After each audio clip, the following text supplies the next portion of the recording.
穿越大唐，已成为太子李承乾的伴读。本以为抱上了未来皇帝的大腿，却惊恐发现1年后太子造反，自己人头落地。眼前的李承乾叛逆、乖张、自卑，在作死的路上狂奔。满朝文武都认定他是个无可救药的废除，而他的皇帝老爹看他的眼神也愈发冰冷。时间只剩最后1年，规劝、讨好、求饶，统统无用。既然温良恭俭让换不来生机，那就教太子一点大逆不道的东西。殿下可知，陛下杀兄求父，却要你仁孝，自己可曾做到始于事亲，忠于事君？玄武门前，他可比你叛逆多了。他说你荒唐，谁那弟媳？殿下，你越是完美，他越是不安。你一手救赎叛逆太子，又一脚踩踏帝王心，你在这贞观盛世交出一个合格的储君，杀出一条活路。此时你深吸一口气，看向李承乾，殿下，你开口。他的声音平静。李承乾斜眼看他，目光充满不耐。怎么，你想来个以死相逼式吗？你没有回答，他反而缓缓站了起来。这个动作在礼仪森严的东宫极其突兀。李承乾的眉头瞬间拧紧。放肆！谁让你起来的？你非但没有坐回去，反而向前走了2步，停在李承乾案前数不远的地方。他脸上甚至带着一丝古怪的笑意。臣孝殿下，空有怒火，却烧错了地方。你的声音清晰，带着一种令人不适的穿透力。殿下刚才和张玄素争论的不过是些书本上的皮毛，殿下为何不问他一些他绝对不敢回答，但天下人都想知道的问题？李承乾被他的举动和话语弄得一怔，一时忘了斥责。什么问题？殿下就该问他。你声音陡然拔高，目光如炬，直视李承乾，问他《论语》里说子为父矣，父为子矣，对不对？这有什么不敢答？当然对。李承乾下意识道。好，你猛地一击掌，声音响亮。那殿下就该立刻追问。既然如此，当年玄武门之事，陛下杀了兄弟，逼了父亲，这算不算子为父矣？算不算父为子矣？他张玄素天天教您忠孝仁义，您就问他，陛下做的这事到底是忠是孝，是仁是义？让他当着您的面给玄武门这件事定个性。李承乾如同被一道闪电劈中天灵盖，整个人僵在那里，瞳孔放大到极致。他脑子里嗡嗡作响，这问题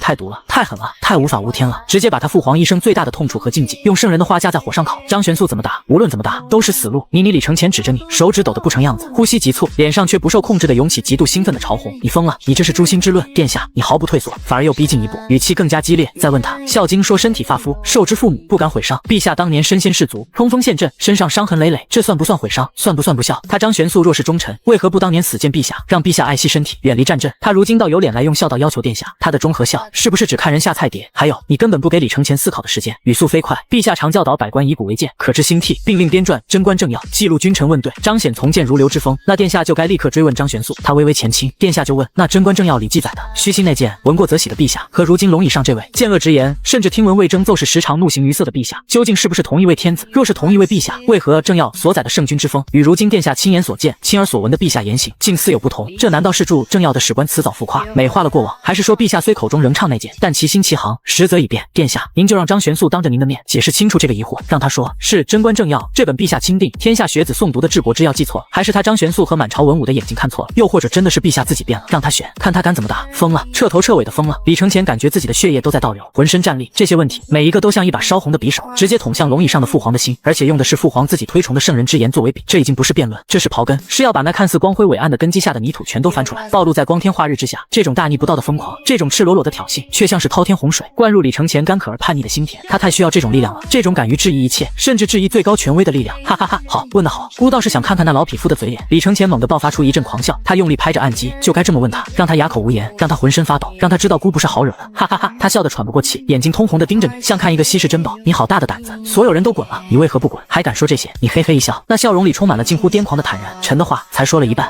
李承乾的兴趣达到了顶峰，还有更诛心的，快说！你凑近，声音压得更低，却更清晰。殿下，若陛下因张玄素告状而斥责您，您不必害怕，您就跪下，不是认错，而是请教，以储君的身份去请教。请教什么？您就说近日读《尚书》《论语》，心中困惑至极。昔日舜帝之父瞽叟欲杀舜，舜虽孝，却选择逃避保全性命，这是否说明孝道之上，尚有保全自身以图将来之大义？若当年非太子李建成与齐王并非遇害陛下，而是陛下误会了呢？陛下是否也该如舜帝一般，先行避让，以全孝悌之名？若陛下当时选择避让，今日之大唐会是何等光景？请陛下为您解惑。李承乾倒吸一口凉气，浑身汗毛倒竖，这简直是把父皇架在道德的火山口上烤，用父皇自己的行为去反问他行为的合理性，用圣人关于孝的最高标准去质疑他皇位来源的合法性。这已经不是求教，这是拿刀子在捅心窝子，还逼着父皇自己解释为什么哀悼不冤。你这是要让孤去死李承乾的声音都变了调，但眼睛里燃烧的火焰却出卖了他的极度兴奋。不，殿下，你目光灼灼，陛下若回答您，无论答案为何，都意味着他认可了这种质疑的合理性。他日后还如何用同样的标准来毫无瑕疵的要求您？他若斥责您，便是斥责了他自己行为的逻辑；他若解答您，便是亲手撕开了那层绝对正确的光环。从此，您在他面前便不再是只能被动接受训斥的儿子，而是一个可以平等探讨这些终极问题的储君。这才是真正的力量。李承乾死死盯着你，他被这疯狂到极致的计划彻底震撼了。这不再是简单的胡闹，这是一场针对最高权威的诛心之论，用对方制定的规则去轰炸对方的堡垒。就在这时，殿外传来宦官急促的声音：“殿下，陛下召见，请殿下即刻前往两仪殿。”张玄素的状告到了。李承乾脸上的狂喜瞬间收敛，被一丝本能畏惧取代，但他看向你的眼神已经完全不同。他挣扎着站起来，你上前搀扶。李承乾抓着你的胳膊，低声道：“若父皇不吃这一套，你目光沉静，唇角却勾起一抹近乎悲凉的弧度。殿下，若陛下震怒，您便垂下头，恭敬的听他说什么，您便应什么。但心里要记住，这不是父子训话，而是君臣奏对。天界无父子，这朝堂本就是不见血的战场。他要的是太子，不是一个儿子。您跪的不是父亲，是皇帝。他稍稍压低声音，却字字清晰。您不必争辩，不必反驳，只需在他训斥的间隙，用一种极为诚恳，甚至带着一丝迷茫的语气，轻声说上一句：说自己愚钝，只是常读史书，见贤君临世，往往从容不迫。泰山崩于前而色不变。敢问陛下，若殿下日后遇此境地，是该效仿顺帝之效，还是该秉持陛下之决断？您只是想求一个不义之道，就这么问，不问对错，只求解惑，将您的问题包装成一种对圣王之道过于执拗，甚至显得有些愚蠢的探求。陛下若解答，便是默认了您有思考这些问题的资格。陛下若更怒，你轻轻吸了一口气，眼中闪过一丝冷光，那便证明他不需要一个会思考的储君，只需要一个听话的儿子。殿下，您要让他做选择，而不是您被动的承受所有结果。这不是顶撞，这是策略。还有就是殿下必须要求陛下称呼您为太子，不要用别的称呼，就算叫逆子也不行。你的话很坚决。李承前瞳孔收缩，呼吸急促，这极度癫狂的计划带着一种破釜沉舟的魅力。好，他连说2个好字，你留在这里，等姑回来。李承前的眼中有了一丝决绝。是，殿下。李承前一瘸一拐地走向殿门，你站在原地，听着脚步声远去。殿内重归寂静，他缓缓直起身，后背冰凉，他跪坐回席上，手指微颤，赌注已经压下。这一次，矛头直指李世民。接下来只有等待。两仪殿内空气沉重，李世民坐在御案后，脸上没有任何表情，目光直视殿门。张玄素站在下方，身体伏得很低。一阵脚步声传来，李承前走进大殿，他的右脚移动不变，速度很慢。他走到御案前跪下，额头接触地面，儿臣参见父皇。李承前的声音从地面传来，李世民没有立刻说话，他的手指敲击着御案，声音一下一下敲在所有人的心跳上。抬起头来，李世民的声音平稳，没有波动。李承前抬起头，眼睛看向李世民，然后又移开，他看到站在一旁的张玄素，嘴角绷紧。知道为何唤你来？李世民问。儿臣不知。李承前回答。李世民的手指停止敲击，身体前倾，影子笼罩着李承前。张青。李世民开口，声音不高却穿透大殿。你来说，告诉朕，东宫发生了何事？张玄素的身体抖动一下，没有抬头，声音从地面升起，带着哽咽。陛下，老臣无能，老臣愧对陛下信任，老臣无法再胜任教导太子之责，请陛下准许老臣起骸骨归乡。李世民的眼睛眯起，原因。张玄素吸了一口气，肩膀耸动。老臣今日于东宫讲授《孝经》，谈及身体发肤，受之父母，不敢毁伤。孝之时也，老臣只是劝谏殿下当爱惜己身，勿要因戏耍伤及患处。他的头抬起一点，眼睛快速扫过李承前，又立刻低下。殿下却言说老臣迂腐。张玄素再次伏低。老臣非是因殿下斥责而心寒，实是深感自己才疏学浅，德行不足，无法引导殿下明晓事理，老臣之过，老臣之罪，请陛下令责贤能。话语落下，大殿更静。李世民的目光转到李承前脸上，那目光像冰。逆子。李世民吐出2个字，看你干的好事。李承前的身体抖了一下，想起你的话，手指抠住地面，他感到怒火在烧，但另一种情绪也在升起。他吸了一口气，抬起眼看向李世民。陛下。李承前开口，声音有些哑，但他努力稳住，请称臣太子。一瞬间，大殿仿佛凝固。张玄素猛地看向李承前，脸上是全然的惊骇，他甚至忘了李明，直直看向李承前，仿佛不认识他。李世民脸上的平静碎裂了，眉毛扬起，嘴唇张开，身体定住，好像没有听懂。你说什么？李世民的声音低沉下去，带着一种危险的信号。李承前感到心脏狂跳，血液冲上头顶。他看着李世民震惊的脸，那惧怕被一种奇异的兴奋感压过。他重复，声音更大了一点，请陛下称臣为太子。庶子。李世民猛地一拍御案，声音炸响，他站起来，身体前倾，手指指向李承前，你是在叫朕做事，气走老师，口出狂言，如今还敢在此地，在此殿跟朕讨要称呼，你的孝道呢？你的礼数呢？都喂了狗了吗？唾沫星子几乎喷到李承前脸上，帝王的怒火像实质的压力笼罩下来。张玄素立刻磕头，声音急促，陛下息怒，陛下息怒，皆是老臣之过，是老臣教导无方，未能使太子殿下明了君臣父子之纲常。殿下年少气盛，绝非有意顶撞陛下，是老臣无能，老臣该死。他的话语像是在请罪，但每个字都在坐视太子的无德与失礼。李承前的怒火再次被点燃，他看向张玄素，又看向李世民，你的话在他脑子里回响。他再次吸气，压下顶嘴的冲动，低下头，但不是屈服，是策略。陛下息怒。李承前的声音变得平稳，他甚至微微调整了跪姿，而臣并非有意顶撞，更非不敬师傅。李世民喘着气瞪着他，胸膛起伏，没有说话。李承前继续，语气变得诚恳，甚至带上了一丝困惑。臣近日重读《尚书》《论语》，心中却有诸多不解。今日与张师论及孝道，一时激变，言语或有冲撞，是臣之过。他的态度转变让李世民和张玄素都愣了一下，怒火似乎停顿了一下。你有何不解？李世民的声音依旧冰冷，但已坐回御座。李承前抬起头，目光直视李世民，那目光里没有挑衅，只有一种认真的探求。这目光让李世民感到一丝异样。臣读《尚书》，载顺之事，其父瞽叟与帝项屡次加害，顺皆避之，忠诚孝明，保全己身，以成大统。李承前语速平缓，臣愚钝，心生困惑。若顺当时不避，是否变为不孝？孝道之极，是否在于保全自身，以图将来侍奉父母，继承志业？即便父母一时不察，会有误解。张玄素的脸色微微变了，他感觉话题走向不对。李世民盯着李承前，哼，顺帝圣王，其行自含深意，必害全孝，乃权变之至，自然为孝。谢陛下解惑。李承前点头，接着话锋微微一转，依旧用那种诚恳求教的语气，那臣再请问陛下，若当年尹太子与齐王并非真欲加害陛下，或许只是兄弟间之嫌隙，误解陛下当时是否亦应考虑如顺帝一般，先行避让，以全孝悌之名，以免后世史书会有微词。张玄素的脸瞬间惨白，毫无血色，身体开始剧烈颤抖。他猛地看向李世民，李世民的脸色从愤怒的赤红瞬间变为铁青，眼睛瞪到极致，瞳孔收缩，他仿佛被无形的巨锤击中，身体甚至向后晃了一下。他的手抓住御案边缘，指节因为用力而发白，发出咯咯的声响。他不敢相信自己的耳朵，他的儿子，他的太子，竟然敢用圣人之言，用顺帝的典故来质疑质疑他玄武门之变的合法性，来拷问他一生的痛楚和皇位的根基。你这逆子！李世民的嘴唇颤抖，声音是从牙缝里挤出来的，带着丝丝的气音。你说什么？你再说一遍。恐怖的威压笼罩下来，几乎让人窒息。李承前看着李世民震怒的脸，那铁青的颜色，那扭曲的表情，那几乎要喷出火的眼睛，他心中的害怕像潮水一样涌起，但紧接着另一股更强烈的情绪，兴奋，一种打破禁忌、触怒权威的极致兴奋感，猛地将害怕压了下去。他的心跳更快，血液烧灼，他甚至感到一丝快意。他按照你的教导，没有退缩，反而更显诚恳，甚至带着一丝学术探讨般的执着。他微微提高了声音，确保每一个字都清晰无比。陈愚钝，只是读史有感，百思不得其解，故请教陛下，若陛下当年选择避让，示弱于兄弟，以全孝悌之名，今日之大唐会是何等光景？陛下可为臣解惑，此乃储君之学，关乎天下之道，臣真心求教。闭嘴！李世民猛地爆吼，声震殿宇，他彻底失控，一把将御案上的奏书笔砚全部扫落在地，噼里啪啦的巨响充斥大殿。逆子，畜生，安敢如此，安敢如此！李世民浑身发抖，手指着李承前，目眦欲裂。诛心之论，大逆不道！你这庶子，是谁教你的？是谁教你这些混账话？说！张玄素已经瘫软在地，涕泪横流，不断磕头。陛下息怒，陛下息怒啊！太子殿下定是中了邪祟，胡言乱语，绝非本心。陛下明鉴，陛下明鉴啊！李承前却仿佛没有听到张玄素的哭吼，他的眼睛只看着李世民，那兴奋感越来越强，几乎让他站立。他再次开口，声音竟然异常稳定：陛下，请称臣为太子。这句话像又一记重锤砸在李世民的心口。李世民猛地喘了一口气，感到一阵眩晕，他扶住御案，眼睛死死盯着李承前，仿佛要将他生吞活剥。太子，你也配称太子？李世民的声音因极致的愤怒而扭曲。朕看你是疯了，彻底疯了，竟敢拿玄武门来质问朕，拿顺帝来类比朕，你这不忠不孝不仁不义的孽障！陛下，李承前毫不停顿，继续按照你的剧本推进。他无视了所有辱骂，只抓住核心。臣再请问，《论语》云子为父隐，父为子隐，此乃圣人之训。然则当年玄武门之事，陛下之行于隐之上，当作何解？张师日日教导臣忠孝仁义，而臣恳请陛下，亦请张师为儿臣是火。陛下当年之事，究竟是忠是孝，是仁是义？臣实在困惑。他又将问题抛了回去，并且带上了张玄素。张玄素听到自己的名字，几乎要晕厥过去。他除了磕头，已经发不出任何声音。李世民的怒火已经到了顶点，他反而发出一种极其可怕的笑声，低沉嘶哑，好好的很朕的好太子，朕的好儿子。他的目光像刀一样刮过李承前的脸。你是打定主意，今日要跟朕论一论这君臣父子之道，要论一论朕的功过是非了。李承前迎着他的目光，臣不敢论陛下功过，臣只求储君之学，明辨是非之道。陛下常教导臣以史为鉴，以古鉴今，臣谨记在心，故有此问。若陛下觉得臣此问不当，臣愿听训斥。只是史书斑斑，圣人言语凿凿，臣心中疑团难以消解。若不能明，他日何以治天下？何以面对史官之笔？他用李世民自己的话堵住了李世民的嘴，将一场可能被视为单纯忤逆的顶撞，包装成了对治国之道的执拗探求。虽然这探求的内容极其致命，李世民死死地盯着他，胸膛剧烈起伏。他看出来了，这不是简单的胡闹，不是冲动下的失言，这背后有东西，有算计。这不像他那个冲动易怒的儿子能说出来的话，但这确实是从他嘴里说出来的。是谁？是谁在背后教他？这个念头让李世民的怒火中烧进了一丝冰冷的警惕。他压住几乎要爆开的胸膛，声音从牙缝里一字一字地蹦出来：朕今日不与你论这些，你今日气走师傅，口出狂言，已是罪过。回去给朕回你的东宫，紧闭宫门，好好反省。没有朕的旨意，不许踏出宫门一步，这是禁足。李承前听到这个处罚，心中反而一定，没有立刻的严惩，没有拖出去杖责，甚至没有废除太子位的威胁，只是禁足。这意味着什么？意味着他的求教起了作用，至少让父皇产生了别的思量。兴奋感几乎要淹没他，他努力控制住脸上的肌肉，低下头：是臣领旨。他顿了顿，补充道：谢陛下教诲。他没有认错，只说领旨和谢教诲。李世民挥挥手，极其疲惫和厌恶，仿佛不想再多看他一眼。滚下去！李承前磕头，然后挣扎着站起来，他的脚踝很痛，但他站得很直。他转身，一瘸一拐地向殿外走去。他的后背能感受到两道目光，一道是帝王冰冷愤怒的凝视，一道是张玄素惊魂未定、充满恐惧的窥探。他没有回头，走到殿门外，阳光刺眼，他深吸一口气，空气涌入肺腑，带着自由的味道。他做到了，他真的按照那个疯狂的伴读所说的去做了。他顶住了父皇的滔天怒火，他问出了那些诛心的问题，他要求了太子的称呼，他没有被打倒，他甚至感觉到了一种前所未有的力量。他一步一步走下台阶，走向东宫的方向，他的脚步越来越稳。两仪殿内死一般的寂静，李世民依旧坐在玉座上，脸色阴沉的能滴出水，他的手指无意识地敲着光秃的玉案。张玄素还瘫跪在地上，不敢起来，也不敢发出声音。许久，李世民缓缓开口，声音沙哑：张青。张玄素一个机灵，老臣在。今日之事，李世民停顿了一下，你怎么看？张玄素头皮发麻，他知道这个问题本身就是陷阱，伏在地上。老臣愚钝，太子殿下今日之言骇人听闻，老臣以为殿下怕是受了奸人蛊惑。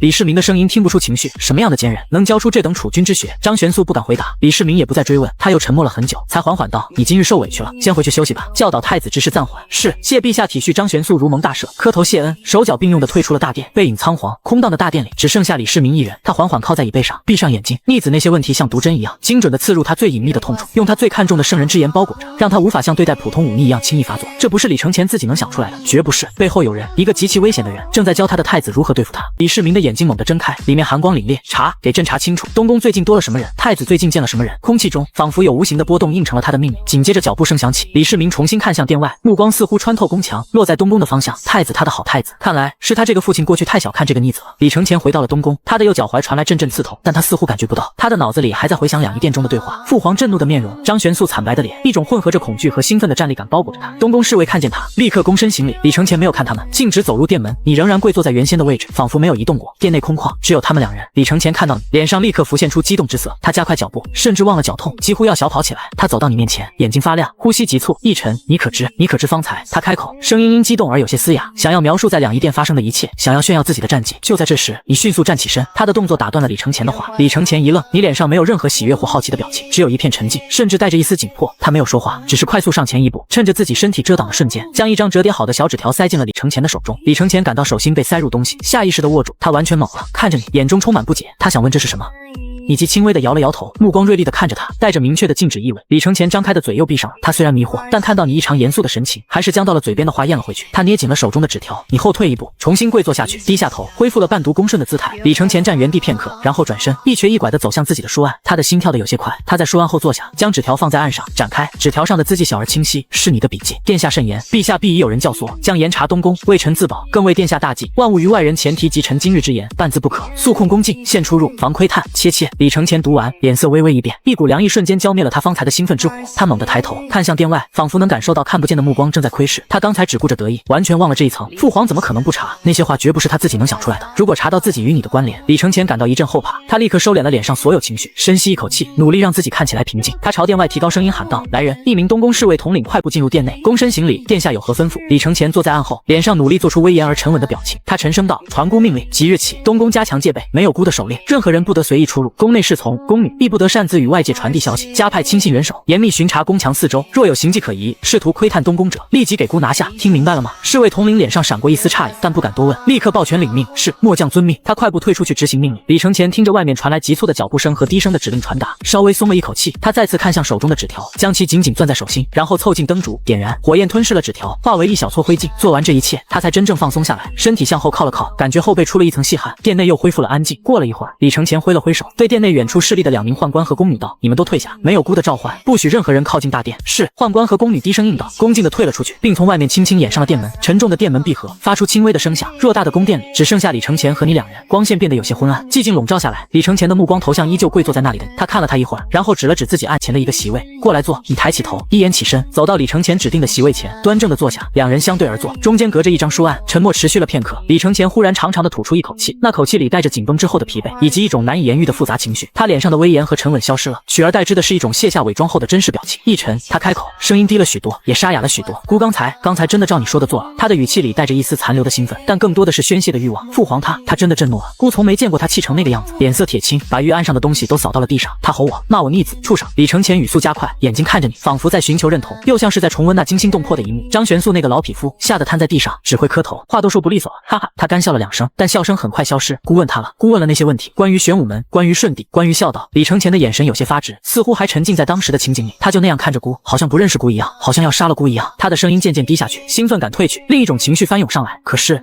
他没有。李承前喃喃道，他没有立刻废了姑，也没有把姑拖下去杖责，他只是尽了姑的足。他抬起眼看向你，眼中带着困惑和一丝奇异的亮光。他只是让姑回来反省。奕晨，这是不是算成功了？他没有等你回答，似乎也并不需要答案。他的话匣子一旦打开，就有些收不住，压抑了太久的情绪找到了一个宣泄的出口。他从来都是那样。李承前的语气忽然变得有些哽咽，他转过头看向空荡荡的大殿一侧，眼神飘忽，从来都是那样看姑，好像姑做什么都不对，好像我永远比不上。他顿住了，嘴唇抿紧，似乎在克制什么。母后，他吐出这2个字，声音变得更轻，带着明显的痛苦。母后在的时候还好一些，他还会有些笑脸，母后总会护着姑些。他的眼眶微微发红，可是母后走了，他就只看得到青雀了。李承前的声音里充满了委屈和不补，还有一种深切的失落。青雀说什么都是好的，做什么都是对的，胖成那样，走路都喘，他却觉得可爱。青雀主编的扩地质，他到处赏赐，夸耀不停。而姑呢？姑稍有行差踏错，就是训斥，就是冷眼。姑的脚，他下意识地摸向自己肿胀的脚踝，脸上掠过一丝自卑和怨恨。姑这只废脚，更是让他觉得丢脸了吧？姑只是想让他看看姑，姑只是想让他像对青雀那样，对姑笑一笑，夸姑一句。李承前的声音颤抖起来，他猛地捶了一下书案，发出砰的一声响。可为什么就这么难？为什么？姑也是他的儿子，姑是嫡长子，姑是太子。他的情绪激动起来，眼泪终于控制不住地从眼眶里滚落。他并没有嚎啕大哭，只是任由泪水无声地滑落，混合着愤怒、委屈和长久以来的压抑。他们都说姑顽劣，说姑荒唐，说姑不堪大任，可谁又知道姑心里？他哽咽着说不下去了，只是用力地擦了一把脸。你始终安静地坐着，听着。他没有出声。声安慰，也没有打断，他的表情平静，甚至有些淡漠，只是目光落在李承前身上。李承前发泄般的说了很久，说到后来语无伦次，反复诉说着自己的委屈，对李世民的抱怨，对李泰的嫉妒，对已故长孙皇后的思念。他说累了，眼泪也流得差不多了，声音渐渐低下去，只剩下粗重的呼吸声。店内再次陷入寂静，只有烛火偶尔爆开一点轻微的噼啪声。过了好一会儿，李承前的情绪似乎平复了一些，他低着头看着书案上的纹理。这时你开口了，他的声音平稳，没有任何波澜，在这空旷的大殿里显得格外清晰。殿下，他说，您在乎这些，是因为您还把陛下当父亲，还把魏王当弟弟，还把这里当家。李承前抬起头，红着眼睛看向他，似乎没完全理解。你继续平静地说道，语气近乎冷酷。但天界首先是无情的权势场，然后才是家。一旦天界掺杂了寻常人家的念想，他就变得脆弱，指望父子亲情、兄弟友爱来决定地位和生死，是最危险的。李承前怔怔地看着他，殿下觉得委屈。你微微前倾身体，目光直视着李承前，那只是因为您还在用儿子的心去衡量皇帝的行事。陛下用皇帝的眼光看您，看到的首先是储君，是国本，是未来的皇帝，其次才是儿子。您不合格，他自然不满，自然要训斥，自然要考虑更换。这与喜不喜欢魏王关系并不大，甚至他或许正是因为对皇后有感情，才对您更严格，期望更高。李承前嘴唇动了动，想反驳，却又不知道说什么。殿下以为历史上的太子都是因为德行有亏才被废黜的吗？你的声音低沉下来，很多太子仅仅是因为他们成了太子，挡了路，或者让皇帝感觉到了威胁。他开始讲述，语气平铺直叙，没有任何渲染，只是陈述事实。秦朝始皇帝未曾明确立储，身死之后，幼子胡亥与赵高、李斯合谋，矫诏逼死长子扶苏。扶苏素有贤名，何罪之有？只因他可能继位，便必须死。汉朝高祖刘邦欲废太子刘盈，改立其夫人之子刘如意。若非吕后求助张良，请来商山4号稳固刘盈地位，后果如何？父亲废儿子，需要理由吗？只需要一个念头。汉武帝太子刘据因巫蛊之祸被江充构陷，最终兵败自杀。武帝后来知其冤，见思子宫悔过，但太子已死，父子之间信任如此脆弱。汉景帝太子刘荣因其母立姬失宠，被废临江王，后来又被诬陷占宗庙地，下狱自杀。废太子难得善终。魏武帝曹操之子曹丕、曹植兄弟相争，曹丕继位后仍对曹植多方防范，逼其做妻不师。兄弟之情在权力面前不值一提。晋惠帝太子司马昱被皇后贾南风设计陷害，废黜后最终被杀。傻皇帝保不住自己的儿子。隋文帝太子杨勇被其弟杨广和母亲独孤皇后联手构陷，废为庶人。杨广继位后矫诏赐死杨勇，父子兄弟皆可杀。前朝旧事，血迹未干。你的声音依旧没有什么起伏，但每一个字都像冰冷的石头砸在李承前的心上。本朝呢？他停顿了一下，看着李承前骤然变得苍白的脸。陛下是如何登基的？尹太子李建成、齐王李元吉是何下场？他们的子嗣又是何下场？太上皇又曾在何处休养？你的问题一个接一个，冰冷而直接。殿下，他总结道，目光锐利。您今日质问陛下玄武门旧事，看似大逆不道，实则只是触及了这片土地上每座皇宫里最寻常不过的阴影。天界无父子，并非一句空话，陛下经历过，所以他懂。您今日让他看到了，您似乎也开始懂了，所以他震怒，却也迟疑。这才是您今日能全身而退的原因。若您今日只是哭诉委屈，只是抱怨不公，只会让他觉得您依然是个长不大的，只知索取父爱的质子，反而更添厌恶。您要让他看到的，不是一个渴望父爱的儿子，而是一个开始思考权力规则，甚至有能力用他的逻辑来反击的储君。哪怕这种反击显得稚嫩甚至疯狂，恐惧有时候比怜悯更有用。李承前彻底沉默了，他脸上的泪痕已干，只剩下苍白的脸色和剧烈起伏的胸口。你的话像一把冰冷的凿子，敲碎了他一直以来某些自欺欺人的幻想，露出了血淋淋的现实内核。他感到一阵寒冷从骨头缝里透出来。他环视这座华丽而空旷的东宫大殿，第一次如此清晰地感觉到，这里不是家，这里是战场。眼前的你不是单纯的伴侣，而是他在这个战场上遇到的第一个，也是目前唯一一个教他如何生存下去的人。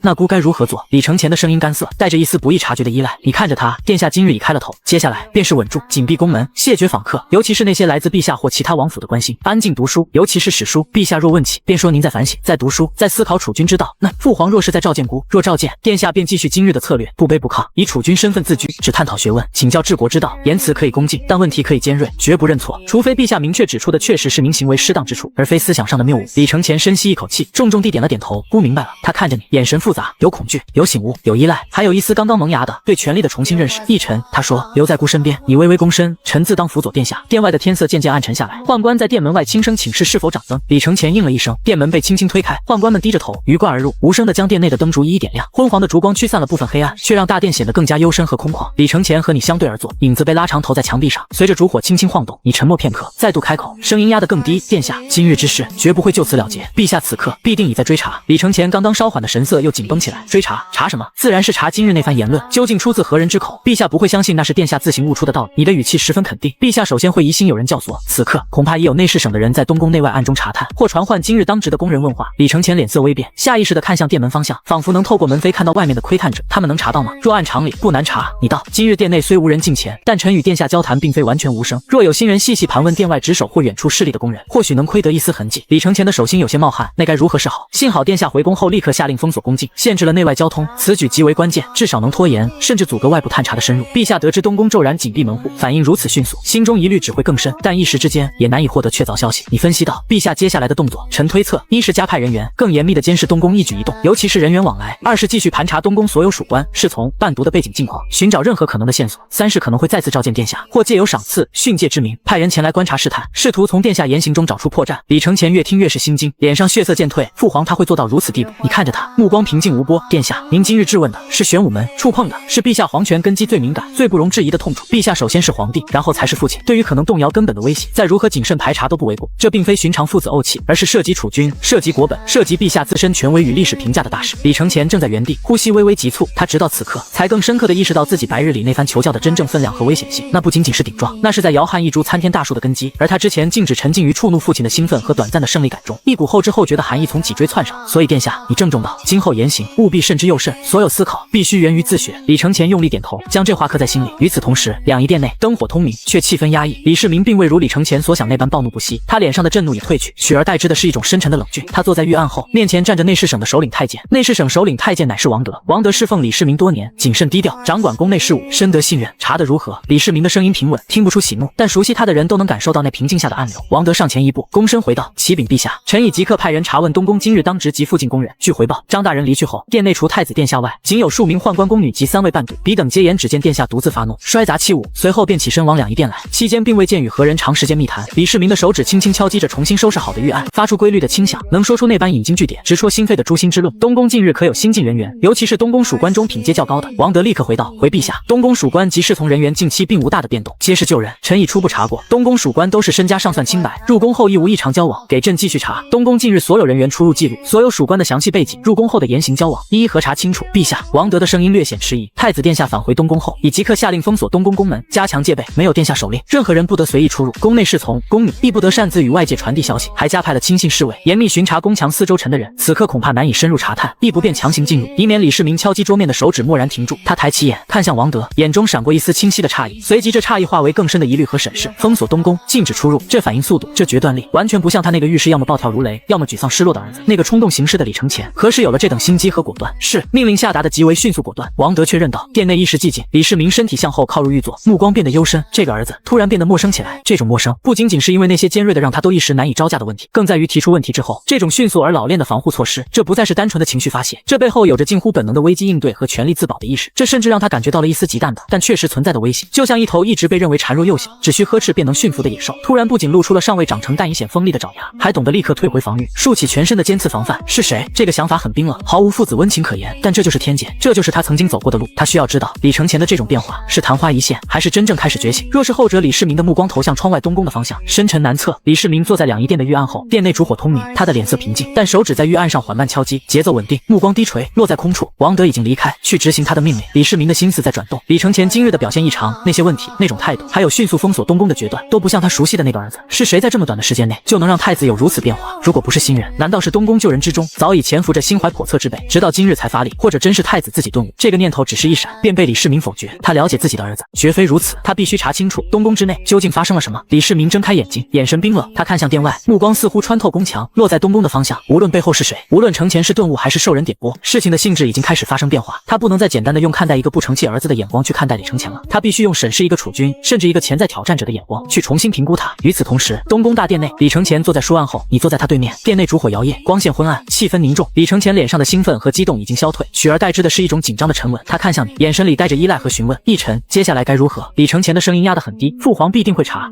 你抬起手，示意他噤声。他的目光扫视四周，尽管殿内看似只有他们两人，但他依然保持警惕。殿下，你的声音平稳而清晰，陛下自然会查，但查需要时间，也需要途径。东宫如今封锁，陛下的人短期内难以深入，这便是我们的时间。李承乾点头，认真听着。我们要利用这段时间做2件事。你伸出2根手指，巩固殿下今日造成的印象，让陛下相信殿下的变化源于自身思考，而非外人教唆。第2，混淆视听，让即便可能存在的蛛丝马迹也变得模糊不清。如何混淆视听？李承乾追问。你身体微微前倾。东宫现在有几十名能够侍奉在殿下左右的属官及3位伴读，当下东宫太子伴读有3个人。李世民要查也是范围甚广，是轻易不会在伴读身上花费气力的。杜和、杜如晦之子，历史上与李承乾谋反案牵连。李安衍原为尹太子李建成部下，后归附李世民，但最终也卷入李承乾谋反。从明日起，请殿下改变往日习惯，每日抽出固定时辰，分别单独与每一位伴读相处，读书论学，每个时辰只与1人，顺序固定。譬如上午第1个时辰与杜和，第2个时辰与李安衍，下午与臣。而且在召集属官的时候，最好单独召见。李承乾愣了一下，随即明白过来，你的意思是这样，即便有人窥探或日后盘问宫人，也难以确定究竟与谁交谈最多，内容为何？因为每个人单独相处的时间都是固定的。正是，你道，即便陛下得知，也会认为殿下是在广泛听取意见，刻苦研读，而非单单独与某一特定人选密谋，此举既可实行掩盖之实，亦可是殿下以勤学之态，一举两得。李承前眼睛亮了起来，此计甚妙，但他随即又皱眉，只是与杜和、李安衍二人，孤与他们平日虽为伴侣，但从不交谈经师子集，殿下不必与他们谈及任何敏感之事。你打断道，与他们相处时，只论正经学问，读圣贤书，探讨史记，甚至可以主动向他们请教问题，态度要诚恳，要让他们感觉到殿下的信任和重视，但要严守界限，只谈学问，不谈其他。李承前若有所思的点头，孤明白了，做戏要做全套，而且要做得真实，并非做戏。你纠正道，殿下确实需要读书，需要思考，需要真正的理解那些史书上的教训和权谋，与他们的探讨，于殿下自身亦有益处。唯有自身真正强大，才能真正立于不败之地。李承前看着你，眼神复杂，最终重重点头。好，孤听你的。至于轮到与臣相处的时辰，你继续道，殿下便可畅所欲言，我们将讨论更深层的东西。好，李承前深吸一口气，便依此计。翌日，东宫，李承前果然依照你的建议行事。上午第一个时辰，他与伴读杜和在偏殿书房相处，并屏退左右。杜和对于太子突然的召见和如此长时间的单独论学感到有些意外，但见太子态度诚恳，认真请教春秋，微言大义，他也便收敛心神，认真讲解。两人之间倒也气氛融洽。殿外若有眼线，只能看到太子与杜和相对而坐，手持书卷，时而交谈，时而沉思。第二个时辰，李承前与李安衍相处，李安衍性格更为沉稳，甚至有些阴郁，他对于太子的变化更为警惕。但太子所问皆是关于《史记》中关于治国理政的篇章，他也只能小心应对，对答如流。李承前表现出了前所未有的专注和好学，这让李安衍心中暗自惊疑，却也不敢多问。下午轮到你，两人在昨日的大殿依旧屏退了左右。当殿内只剩下他们二人时，李承前明显的松了一口气，脸上刻意维持的沉稳好学神态褪去，露出了一丝疲惫和急切。一臣，他几乎是立刻开口，昨日孤思前想后，你所说的话句句在理，天界无父子孤以往，确实太过天真了。你静静地看着他，没有说话。李承前继续道，语气带着一丝后怕和兴奋交织的颤抖，但孤心中仍有不安。父皇他绝不会轻易放过此事。孤如今虽禁足东宫，但就像被困笼中，四周皆是窥视的眼睛，孤该如何自处？下一步该如何走？这是一种微妙的变化，显示他正在逐渐进入储君的角色，也显示他对你的信任在增加。一个叛逆的人，一旦对某人产生信任，往往比常人更加依赖和坚定。你知道，他的第一步已经成功了，现在是第二步，也是最关键的一步，扭转李承前那致命的谋反念头。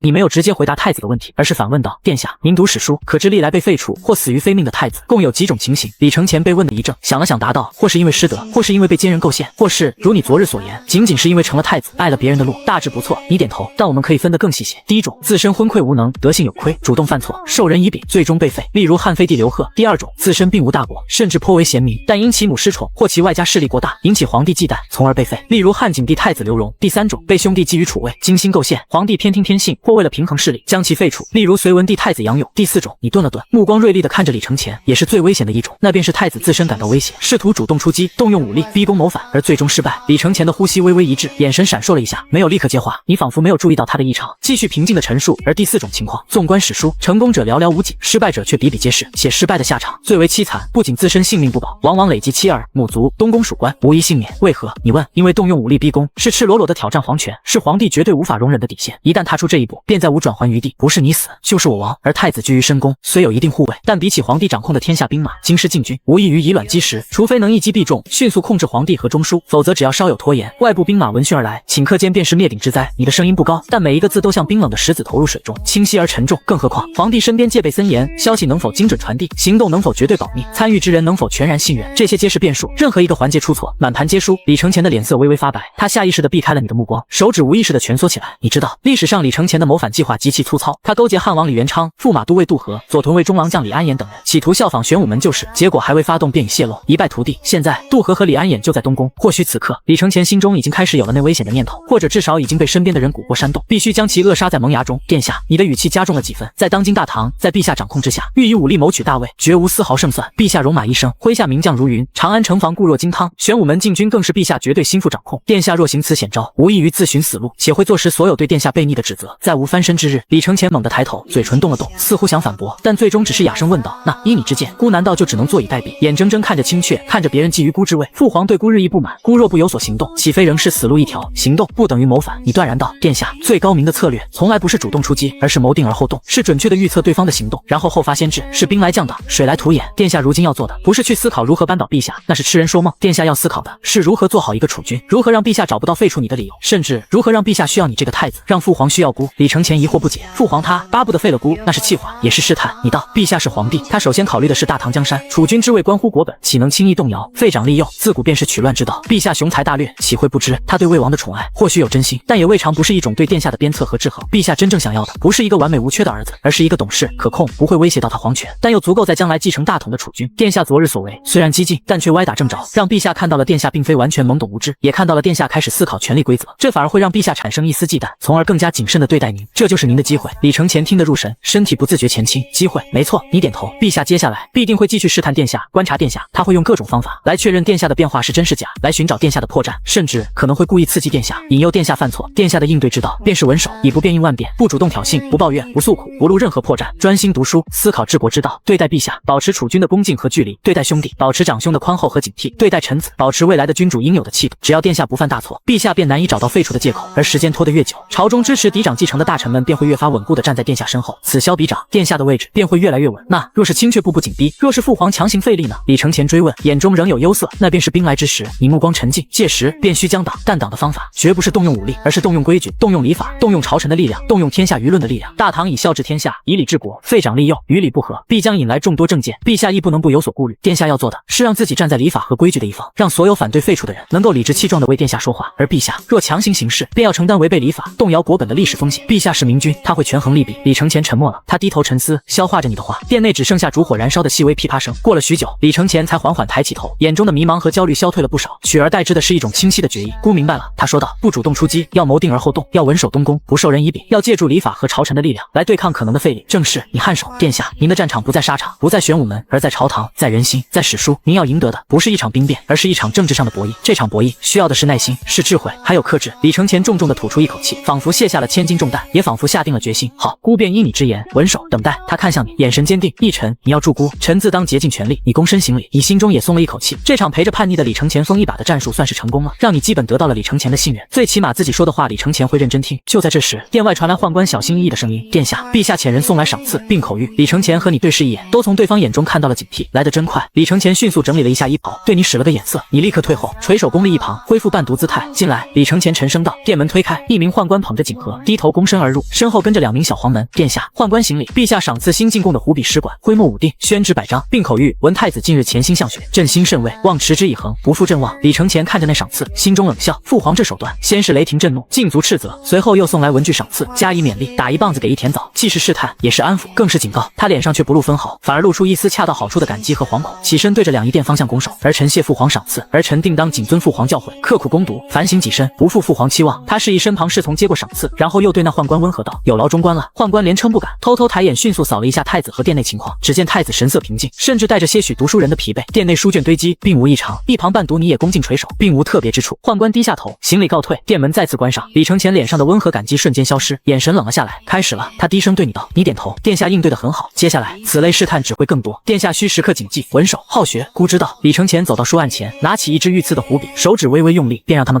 看孤如何潜心向学。接下来的日子，东宫仿佛真的变成了一座潜心修学的书院。李承前每日严格按照计划，轮流与3位伴读独处论学，态度认真，举止合规。与杜和、李安衍在一起时，他探讨经世子集，虚心请教；与你在一起时，他则深入探讨历代兴衰、帝王心术、朝堂博弈。你则不断引导他放弃任何激进的念头，转向更为深沉持重的政治斗争思维。东宫之外，暗流涌动，王德派出的眼线日夜监视着东宫的一切动向。不断有消息传回两仪殿，殿下今日与杜伴读论《左传》2个时辰，殿下午后与李伴读习字《临摹》《兰亭序》，殿下晚间歇息前独自阅览《汉书》至深夜。东宫宫禁依然森严，人员出入极少，采买皆有记录，并无异常物品带入。与东宫属官谈论的皆是一些例行之事。一切看起来，太子似乎真的因为那次冲撞陛下后幡然醒悟，开始闭门思过，发奋读书。李世民看着这些奏报，手指敲着御案，眼神深邃。这太正常了，正常的有些反常。他的儿子，他了解，绝非如此轻易就能转变心性之人。那种诛心之论，那种迅速封锁宫禁的反应，绝非一个只知道读书的太子能有的，背后一定有人，但这个人隐藏得很深。李世民的目光落在3位伴读的名字上，随即摇了摇头，伴读的影响力太小了，不会是其中的哪一个人，此人定是东宫属官中有较高地位之人，不然太子也不会轻易听从他的话。李世民一时之间无法确定，他只能继续等，继续看，继续施加压力。他倒要看看他这个潜心向学的太子能装到几时，那个藏在背后的人又能忍到几时。而东宫之内，李承前在日复一日的学习和等待中，心情也逐渐从最初的恐慌焦虑变得稍稍安定，甚至开始真正的对那些权谋策略产生了兴趣。尤其是与你的交谈，每次都让他有茅塞顿开之感。他越来越信任你，也越来越依赖他的谋划。这日午后，轮到你与太子独处，殿门紧闭，烛火摇曳。李承前放下手中的史记，揉了揉眉心，看向对面的你：义臣，你前几日所言，稳守待时，借助礼法朝臣，孤细细思之，却为老臣谋国之道。然则朝堂之上，人心诡欲，利益交错，孤当如何预判他人之举，又如何确保他人会按孤所想行事？这其中似乎总有变数，难以掌控。李承前的眉头微微蹙起，显露出内心的困惑。这几日的静读和思考，让他开始触及更深层的问题。你闻言端正了坐姿，他知道时机到了，是时候引入更核心的工具了。殿下所虑，正是权力博弈的核心。你的声音平稳而清晰，预判他人行动看似复杂，实则有其规律可循。今日臣便向殿下阐述一门学问，或可助殿下洞察这般困局。是何学问？李承前来了兴趣。此学源于古老的的权衡之道，臣姑且称之为博弈论。李义臣道：博弈论。李承乾重复了一遍这个陌生的词汇，面露疑惑。博弈乃棋局对弈之事，这与朝堂争斗有何干系？殿下明鉴，正是由此引申。李义臣点头，殿下可将其视为所有参与争斗之人皆如其手，每一步行动皆需考量对手可能如何回应，以及此回应又会引发何种后续。其目的并非一定要消灭对手，而是在这复杂的互动中为自身寻得最有利之位。李承乾似懂非懂，听起来似乎有些道理，但未免空泛。臣请以实例说明。李义臣道：请殿下设想一个最简单之境，假设有2名同案犯被官府分别关押审讯，彼此无法通音信，官府证据不足，若2人皆不认罪，则只能以轻罪论处，各判囚1年。李承乾点头，若能同心，2人结局自是最好。然官府对2人分别严明。李义臣继续道：若1人认罪并指证对方，而对方不认罪，则认罪者立时释放，不认罪者重判10年。若2人都认罪指证对方，则证据确凿，2人皆判8年。李义臣说完，看向李承乾，殿下，请思量，若您是其中1名囚徒，您会如何选择？您又会猜想您的同伙将如何选择？李承乾皱起眉头，陷入沉思，烛火映照着他的侧脸，显得格外专注。若孤信他，自然不认罪，判他也不认罪，如此2人皆只判1年，最好。李承乾缓缓道：但您无法信他。李义臣冷静地打断：您被分别关押，不知他是否会背叛您。若您不认罪，而他认罪指证您，您便要独坐10年牢狱，而他却被释放，反之亦然。李承乾的呼吸微微一滞，若孤选择认罪，他迟疑道：若他不认罪，孤便被释放，固然好，但若他也认罪，那我2人便都要坐8年牢狱，比都不认罪要坏得多。正是如此。李义臣目光如炬，殿下，请抛开情义，只论利害，您会如何选？李承乾的额头微微见汗，他发现自己陷入了一个两难的境地，信对方可能遭受最坏的结果，不信对方主动背叛，或许能得最好结果，但也可能引发更坏的结果。孤不知。李承乾感到一阵烦躁，这似乎无论怎么选都难有万全之策。殿下，请再思量。李义臣引导道：若您是他的同伙，您会如何猜想他的选择？李承乾愣住，尝试换位思考。他定然也怕孤背叛他，他若猜想孤会认罪，为自保，他必会选择认罪，如此至少判8年，好过独坐10年。李承乾的思路逐渐清晰，语速加快。反之，他若猜想孤不认罪，他为求那释放之机，更可能选择认罪指证孤。李义臣追问：那么无论他如何想，他选择认罪对他而言是否总是更有利？至少最坏不过8年，而若运气好还能得释放。李承乾如同被一道闪电击中，猛地抬头，瞳孔收缩。是这样。他的声音带着一丝难以置信的颤抖。无论孤如何选，对他而言，认罪总是比不认罪更有利。反之，对孤而言亦是如此。认罪最坏8年，可能释放；不认罪最好1年，可能10年。李义臣重重地点了下头。故此，在这场博弈中，对于每一个囚徒而言，无论对方如何选择，自己选择认罪，总是比选择不认罪更有利。这便是优势策略。优势策略。李承乾喃喃自语，反复咀嚼着这4个字。他感到一种冰冷的逻辑力量，无情地拨开了情义和承诺的外衣，直指最核心的利益计算。所以，李承乾的声音干涩。所以最终2人都会选择认罪，各判8年。明明有都不认罪，各判1年的更好结果，却因为互不信任，都害怕被对方背叛，而主动选择了更坏的结果。殿下圣明。正是如此。李义臣肯定道：此乃囚徒困境。他揭示了在一个缺乏信任和有效约束的格局中，个体理性的选择往往会导致集体非理性的恶果，人人皆求自保，反而共同堕入更糟糕的境地。李承乾坐在那里一动不动，脸色微微发白，他感觉头皮一阵发麻，仿佛有无数细小的电流窜过。这个例子太简单，太直白，却又太深刻，太可怕了。他完美的诠释了他内心深处对人性、对权力斗争的某种模糊认知。朝堂之上，结党营私，互相倾轧，多少联盟因猜忌而破裂，多少协议因私心而作废，不正是陷入了这囚徒困境吗？这便是博弈论。李承乾的声音带着敬畏，此乃其中一例，冰山一角。李义臣道：博弈之局千变万化，或有多次反复，而非一次博弈。内是信任与合作或可产生，或有多人参与，形势更为复杂，或有强弱之分，策略又自不同。李义臣稍作停顿，让太子消化片刻，继而将话题引向更贴近的现实。殿下，请示以此理，关照您自身之局。李承乾神情一凛，做得更直了。孤之局，殿下与魏王，某种程度上亦可视为一场博弈。李义臣平静地说道，话语却如重锤。陛下在位，便是那官府，手握最终裁决之权。您与魏王皆想获得陛下最终认可。若您2人皆安守本分，不互相攻讦，则大唐安稳，陛下或可从容观察，于国于家可谓最佳。李承乾点头，此乃上策，孤意向往之。然亲却他，然则……李义臣打断他，语气冰冷：魏王是否会安守本分？殿下您是否会完全信任魏王不觊觎您之位？李承乾沉默了，脸色阴沉，答案显然是否定的。这便是困境所在。李义臣道：若殿下您恪守太子本分，不主动攻击魏王，而魏王却暗中布局，不断诋毁殿下，讨好陛下，长此以往，陛下对殿下日益不满，对魏王日益宠爱，后果如何？李承乾握紧了拳头，孤之位恐将不保。反之，李义臣继续道，语气平稳无波，若殿下您主动出击，搜集魏王错处，甚至构陷于他，而魏王却并无动作，或可短时间内打击魏王，巩固您之位。只是陛下会如何看待主动挑起兄弟阋墙的太子？朝臣又会如何看待？李承乾深吸一口气，眉头紧锁。父皇定然不喜，认为孤无容人之量，不堪为君。最坏者，李义臣目光锐利，直视李承乾。若您2人皆选择主动攻击，互相倾轧，朝堂乌烟瘴气，兄弟成仇，陛下震怒之下，或许2人接受严惩，甚至为朝局安稳，另则年幼皇子亦未可知。此岂非两败俱伤，堪比那个判8年之局？李承乾感到一阵寒意从脚底升起，瞬间蔓延至4肢百骸。他从未如此清晰期如此冷酷地审视过自己与李泰的争斗，原来这背后竟隐藏着如此无情的逻辑。他感觉自己像第一次看清了棋盘上的所有棋子和规则，而此前他一直是在迷雾中胡乱冲撞。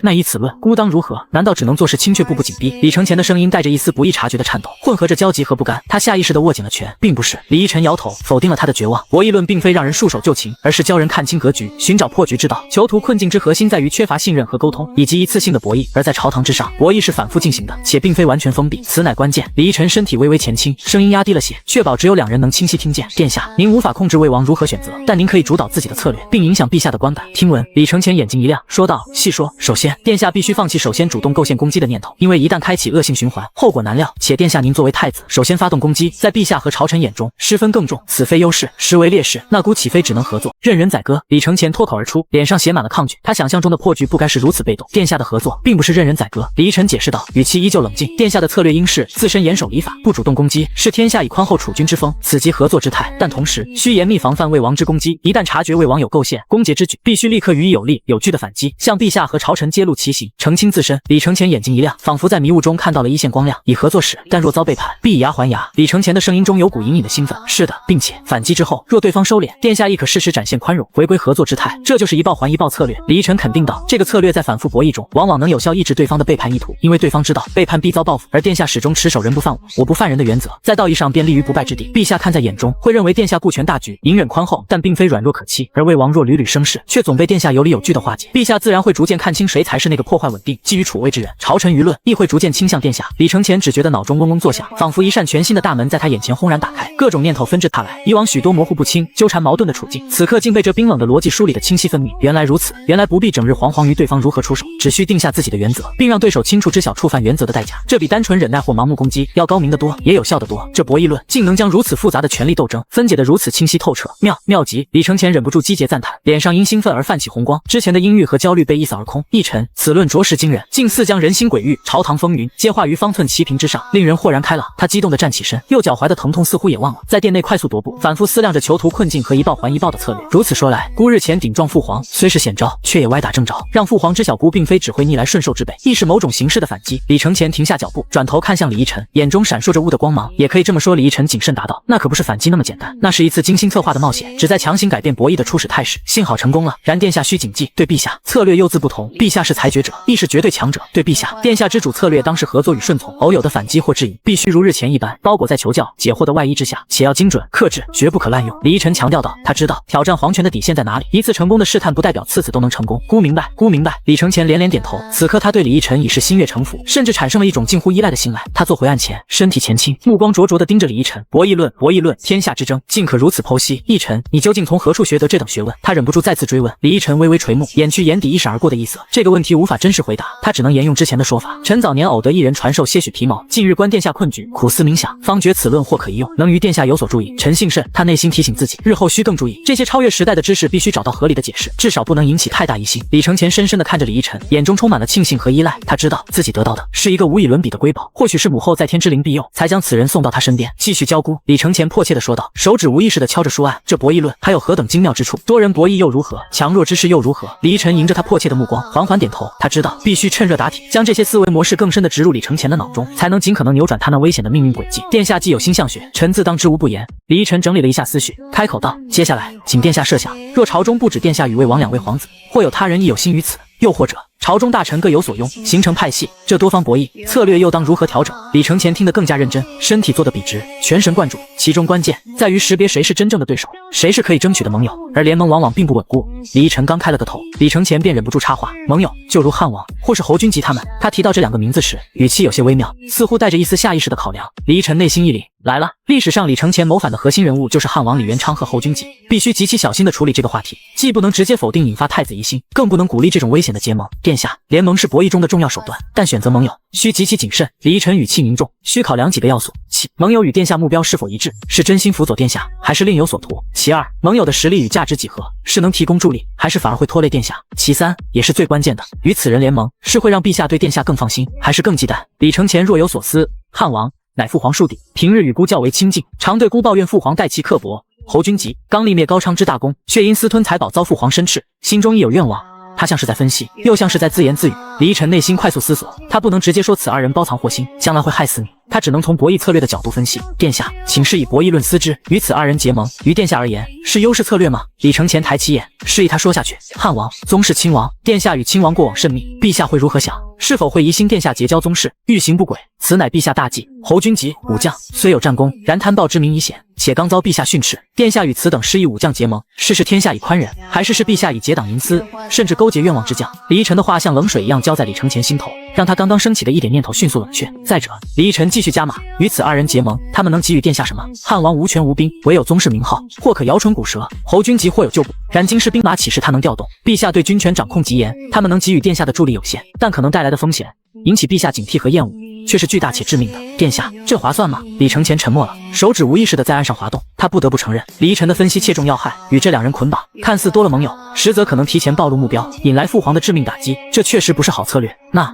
依你之见，孤当如何对待他们？完全不理。李承乾问道，语气中带着试探。不是不理。李依晨摇头，殿下可持储君之礼，不卑不亢。他们若来诉苦抱怨，殿下可倾听，但绝不附议，更不可承诺任何事。可适当表示理解，但要点明陛下乃英明君主，自有考量，甚至可劝慰他们谨守臣节。如此，既不得罪人，亦不让陛下抓住任何把柄，此乃合作中的防御姿态。李承乾缓缓点头，孤明白了，保持距离，虚与委蛇，不受人以柄。他感觉自己又学到了一课。然则，真正的盟友何在？李承乾追问道。这是他最关心的问题，谁是可助孤之人？李依晨早已思考过这个问题，他知道历史上支持李承乾的朝臣并非没有，只是太子的行为最终让他们无法支持，或者被李世民提前压制。殿下，您最大的盟友并非某个具体的人，而是礼法和规矩。李依晨郑重道。大唐立国，以礼为本，嫡长子继承制是维系朝堂稳定的基石。只要殿下不犯大错，绝大多数秉持正统观念的朝臣内心都是倾向殿下的，这是殿下的基本盘。例如房玄龄、长孙无忌等重臣。李承乾眼中燃起一丝希望，长孙无忌是他的亲舅舅。李依晨内心微叹，长孙无忌在承乾和李泰之间确实一度犹豫，但最终选择了更听话的李治，而房玄龄更是谨慎，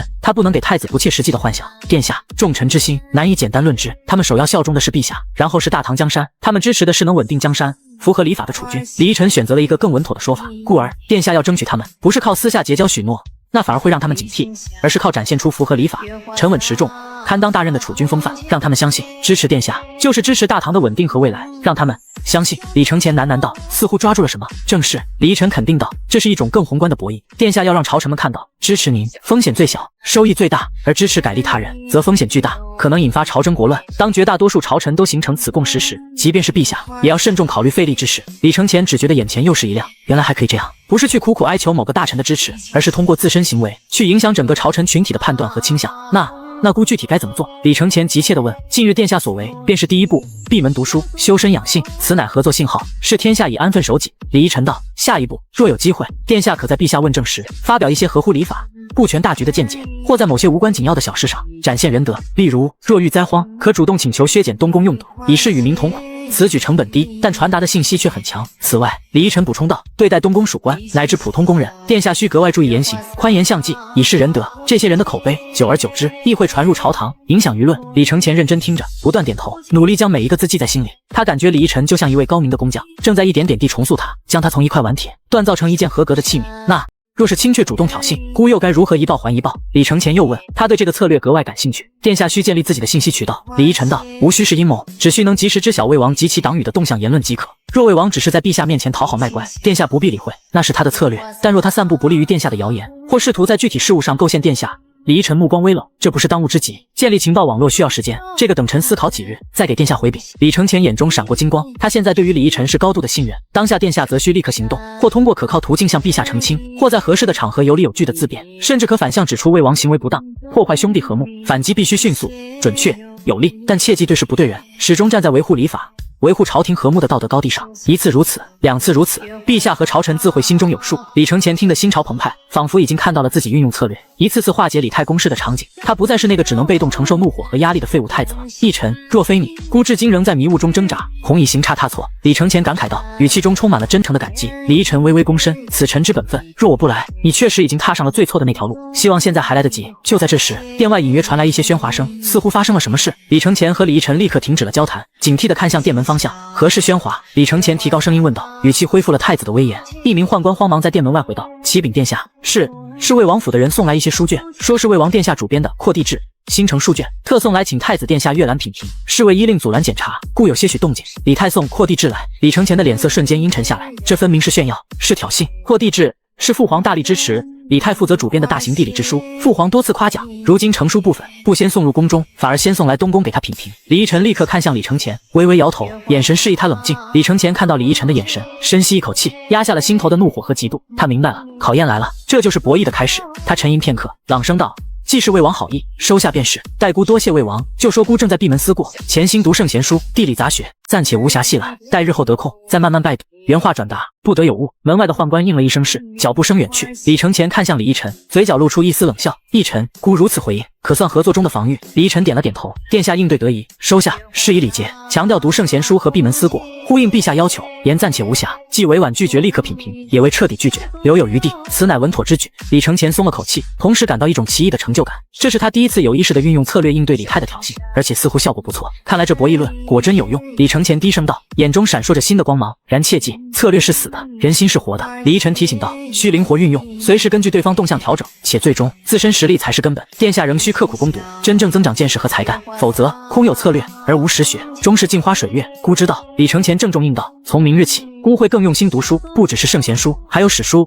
律法、政论，孤要让他们看看，孤并非朽木。李依晨看着李承前眼中重新燃起的斗志，虽然知道前路依然艰险，但内心稍稍安定了一些。至少太子已经开始思考如何正确地下这盘棋，而不是只想着一把掀翻棋盘。东宫的书香气似乎比往日更加浓厚了。接连几日，李承前不仅维持着与3位伴读轮流论学的日程，甚至变本加厉，案头堆积的书卷越来越高，深夜偏殿的烛火也熄得越来越晚。他读春秋，读史记，读汉书，甚至开始翻阅贞观政要和近几年的部分正式唐议事摘要。这种近乎癫狂的勤奋，像投入平静湖面的石子，激起的涟漪悄无声息地荡出东宫高墙，蔓延至长安城一座座深宅府邸。赵国公府书房，烛火噼啪一声轻响，长孙无忌挥退了所有下人，独自对着一盘未尽的棋局，手指无意识地捻动着一枚温润的黑子。闭门读书，他低声自语，眉头锁紧。太子，那个因为张玄素几句劝谏就摔杯子骂娘，因为一只跛脚就自暴自弃，恨不得把东宫拆了的太子。他嗤笑一声，摇了摇头，仿佛要驱散这个荒谬的念头。可密报不会错，陛下震怒，两仪殿问对，太子竟以圣人之言直扣玄武门，这不是他，绝不是他自己能想出来的。长孙无忌的眼神变得锐利，是谁？谁有这么大的胆子，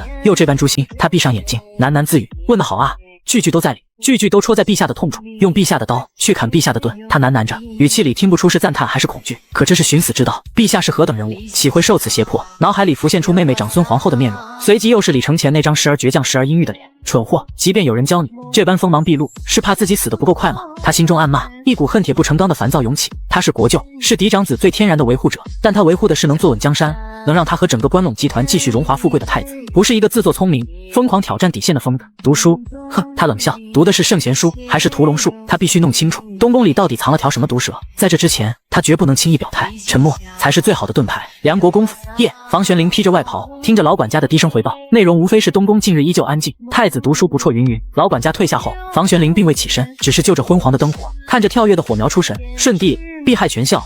他苍老的嘴唇微微翕动，重复着那几个零星传来的足以让人心惊肉跳的词汇。殿下，殿下。他在心底长长叹了口气，您这是要把天捅个窟窿吗？他侍奉陛下太久，太了解那位天可汗光辉伟岸形象下对过往某些事情的复杂心结，那是禁区，是逆鳞，是所有知情者心照不宣、绝口不提的暗伤，如今却被自己的儿子以请教的名义血淋淋的撕开，背后之人其心可诛。房玄龄得出了和长孙无忌一样的结论，但角度不同，他看到的不仅是太子的危险，更是朝局失衡的风险。国本动摇，非天下之福。他忧虑地想，太子若能真借此机会沉稳下来，固然是好，但更大的可能是引来陛下更冷酷的打击和更严密的监视。魏王那边又会如何反应？他仿佛已经嗅到了暴风雨来临前那令人窒息的沉闷，得多看看，再多看看。他喃喃自语地对自己说，作为宰相，他不能在局势未明前倒下任何一边，平衡维持朝局的运转才是首要的。他需要更多的信息来判断东宫这股新风到底是曙光还是鬼火。郑国公府病榻，魏征剧烈地咳嗽了一阵，枯瘦的手紧紧抓着榻边，侍女连忙递上温水，被他无力地推开。太子近日读何书？他喘着气，声音嘶哑地问身旁侍奉的儿子魏淑玉。魏淑玉小心翼翼地回答，听闻仍是经史为主，甚是勤勉。勤勉？呵。魏征脸上露出一丝苦涩，甚至有些嘲讽的笑意。是勤勉还是钻营？他那日听闻两仪殿风波后，几乎一夜未眠。太子问的那些问题，像刀子一样也扎在了他的心上。那些问题，难道他魏征没想过吗？想过无数次。陛下那弟媳与理不合，陛下晚年渐趋奢靡，听不进逆耳之言，甚至玄武门，那难道是符合人效的吗？但他不会那样问，绝不会。建政之道，在于匡扶军师，在于导军向善，在于维护君臣大体，而不是像一把淬毒的匕首，直插心窝，只为挑衅和撕破脸皮。非人臣之道，亦非人子之道。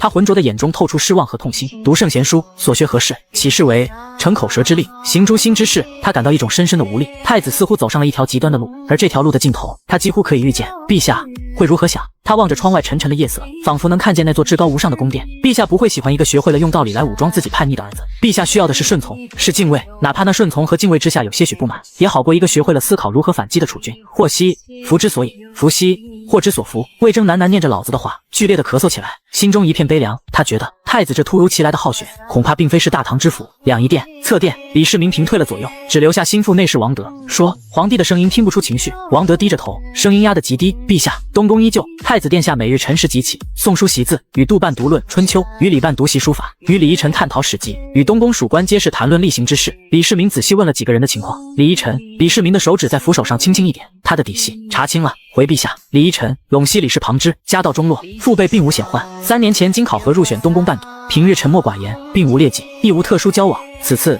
若非太子殿下突然转变，此人几无存在之感。只是一个伴读而已。他站起身，踱到窗前，望着东宫的方向。太子，朕的好儿子。他低声自语，嘴角噙着一丝冰冷的笑意。几天功夫，倒真像是脱胎换骨了。只是这骨子里换的是什么东西？那些问题日夜在他脑中回响。顺帝避害，这是在质问朕当年为何不避吗？他心中戾气翻涌。朕若避了，今日坟头草都已几尺高了，还有他李承乾的太子之位。但他迅速压下了这些情绪。他是皇帝，不能被情绪左右。他看到的是一个突然学会了使用道理作为武器的太子，这比单纯的胡闹要麻烦得多。读书是好事。李世民忽然对王德说道，语气平淡，告诉太子，朕很欣慰，让他好好读，仔细想，若有不解之处，可来问朕。王德心中一凛，连忙躬身，是陛下。他明白，这不是关怀，这是警告，也是试探。陛下要亲自看看太子到底读出了什么心得。东宫偏殿烛火下，李承乾放下手中的汉书，揉了揉发胀的太阳穴，脸上却带着一种奇异的兴奋。奕晨，孤今日读《霍光传》，忽有所感。他看向对面安静跪坐的李依晨，殿下请讲。李依晨微微抬头，霍光权倾朝野，废立皇帝，然其身死后，霍家竟遭灭族之祸。李承乾目光灼灼，你说这是为何？是因为他权势不够大，还是因为新帝管恩？李依晨平静地回答，因其虽掌权柄，却未能善始善终，约束族人，更未能妥善安排身后权力交接，致使新帝及朝臣忌惮反扑，权势过剩而不知收敛，不知激流勇退，乃取祸之道。李承乾若有所思，所以即便权倾朝野，若不懂事之运用，不懂博弈之平衡，亦难免覆灭。殿下圣明。李依晨点头，权力非一成不变，需审时度势，知进知退。正如臣日前所言，文手并非怯懦，而是蓄势。李承乾深吸一口气，感觉胸中快垒烧去，一种掌控感油然而生。他不再觉得史书上的字句枯燥，反而觉得那字里行间尽是权力博弈的鲜活案例。父皇今日遣人传话，夸姑读书用心，还说若有不解，可去问他。李承乾忽然说道，语气带着一丝试探和警惕。李依晨眼神微动，陛下这是在试探殿下，殿下只需谢恩，依旧稳守东宫，潜心读书，目前绝非主动请教之时机。陛下想看殿下是否沉得住气。姑明白。李承乾点头，嘴角露出一丝了然的笑容。姑自然会好好读，仔细想。贞观16年的春日，长安城暗流涌动，两仪殿内，李世民看着内侍省连日来的查探奏报，眉头紧锁。东宫属官以及3位伴读杜和、李安衍、李依晨背景履历皆已反复核查，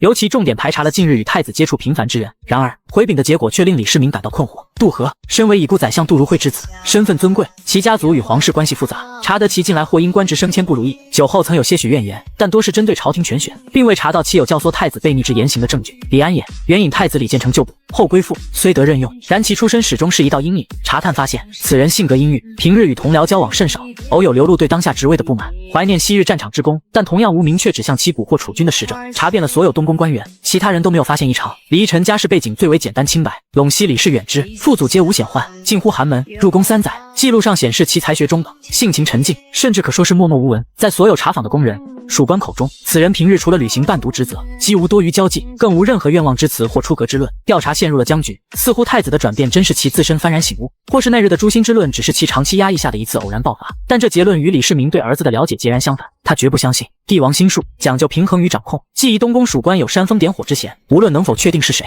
换掉2个却有瑕疵且可能心生怨怼者，总是稳妥之举，既可敲山震虎，亦可安插耳目。传旨。李世民声音平淡，却带着不容置疑的决断。东宫伴读杜和、李安衍另有任用，这即调离东宫，遗缺由太子舍人李百药、著作左郎许敬宗充任。此2人，李百药乃名臣李德林之子，以文才著称，性耿直；许敬宗则文采斐然，心思活络，皆属皇帝可信赖，至少是可控之人。旨意迅速传至东宫。李承乾接到旨意时，正在与李依晨对坐读书。闻听杜和、李安衍被调离，他脸色骤变，握着书卷的手指骤然收紧，指节泛白。传旨宦官退去，殿门甫一合上，李承乾便猛地转向李依晨，声音压得极低，却掩不住其中的惊怒与惶惑。依晨，父皇这是何意？杜和、李安衍虽非大才，却也随我多年，突然调离，换上李百药、许敬宗，这分明是信不过我东宫旧人，要安插他的眼线。他呼吸急促，眼中闪过一丝被冒犯的刺痛。父皇就这般忌惮于我，连我身边进士都要一一筛换。李依晨闻言非但没慌，眼底反而掠过一丝惊喜。他嗤笑一声，声音不高却极具穿透力：“殿下，您这怒火又烧错地方了。”李承前被他这反应弄得一愣，李依晨目光灼灼，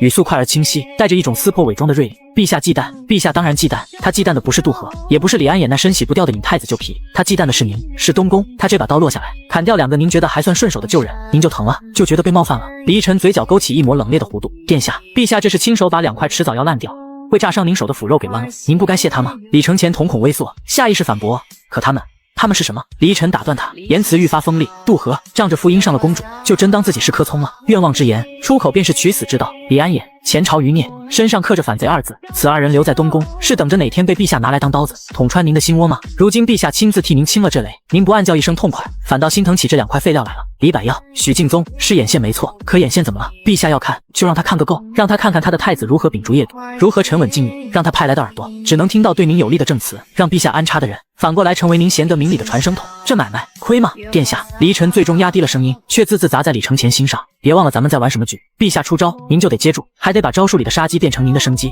觉得被监视，觉得憋屈，那就对了。这天界父子从来就是这么玩的。您要么现在就摔了杯子出去骂街，让陛下称心如意，要么就憋住了这口气，笑得比他还好看，把这部死期给走活。”李承前胸膛剧烈起伏，被这一顿劈头盖脸的妄言砸得有些发懵，但那股被羞辱的惊怒却奇异的开始消散，取而代之的是一种冰冷的被点醒的战栗。他沉默了半晌，紧攥的拳头缓缓松开，眼底翻涌着复杂的光，最终化为一丝狠厉的明悟：“姑，明白了。”他声音沙哑，却透着一股决绝：“父皇要换，那就换。姑不仅要接，还要接得漂亮。”他立刻命人准备谢恩表彰，言辞极尽恭顺，感谢父皇关怀学业，对李许2人表示热切欢迎。提笔时手腕稳定，嘴角甚至带着一丝冰冷的笑意。李世民接到东宫谢表，揽臂沉默良久，太子如此乖顺合作，反倒让他一时有些无从下手，那股憋着愈发作的力道仿佛打在了空处。他沉吟片刻，又下旨：“太子闭门思过，勤学不辍，朕心甚慰。明日望日大朝，准其参列。”同时，一份明日大朝可能议及事项的摘要也被送至东宫，以示关怀，亦是试探。李承前拿到那份摘要，目光扫过，在看到魏王太进献扩地制一行时，